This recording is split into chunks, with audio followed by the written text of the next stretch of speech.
Hey guys, welcome to Tutorial Guru. Today we'll be learning how to see like post on Instagram, and now let's dive right in.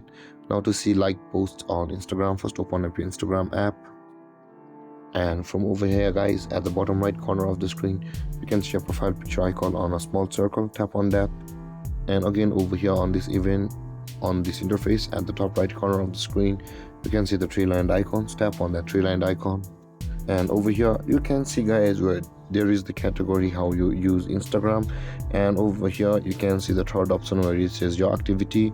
Tap on your activity, and over here you can see the interactions where it says the likes at the first option. Tap on likes, and all of your like posts on Instagram will be over here. You can see all the content types over here, and after that all you can see your dates, and after that you can see your newest to oldest.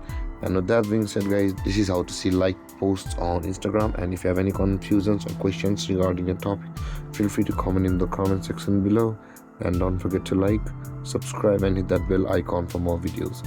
Thank you for watching guys. Peace.